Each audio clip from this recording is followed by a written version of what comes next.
kubebwa katika kila tawi kwa sasa inasema ni 250 na kuna kiwango cha chini ambacho kilikuwa ni 50.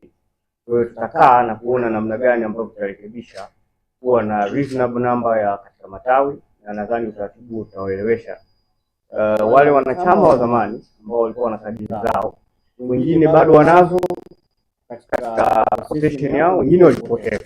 Kwa utakachofanya wakati anajaza kuomba kadi mpya, atajaza na kadi yake ya zamani, tutaangalia kwenye ledger na atarudi kuwa na namba yake ile ile ya zamani, au kwa namna ambayo tutakubaliana kuweza kwa sababu haiwezi kuwa mwanachama aliyekuwa na kadi tangu mwaka 70 na 80 na 90 ile kadi yake ifutike. Kadi yake itaendelea kuwepo kwa kuingizwa taarifa labda za ziada sasa hivi kutokana na ukuaji wa teknolojia na kadhalika.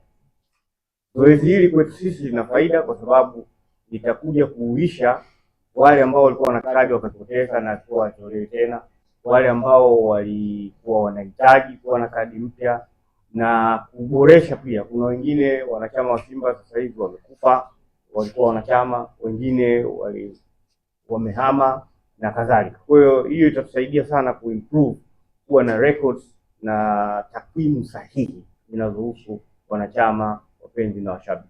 Licha ya kuwa ni tuna mahitaji makubwa ya wanachama ambao wanapenda kujiunga na klabu yao zaidi ya 2 milioni na tulifanya hiyo testing.